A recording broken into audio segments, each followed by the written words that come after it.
Գործիչ, ով չի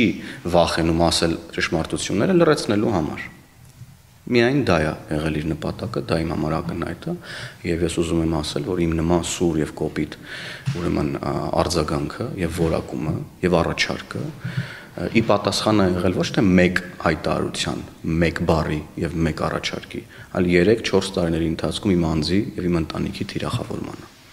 Պարոն Հովհաննիսյան, ներողություն եմ խնդրում, բայց նաև շատ են այսպես վերջինորեն խոսվում այն մասին, որ սա սեռով պայմանավորված թիրախավորում է, անգամ ֆեմինիստներին են կոչ անում, այսպես հայտարարություններով հանդես գալ կնոջը նման վիրավորական արտահայտություններ անելու։ Սեռով պայմանավորված որևէ խտրականություն չկա, եւ ասեմ ինչու։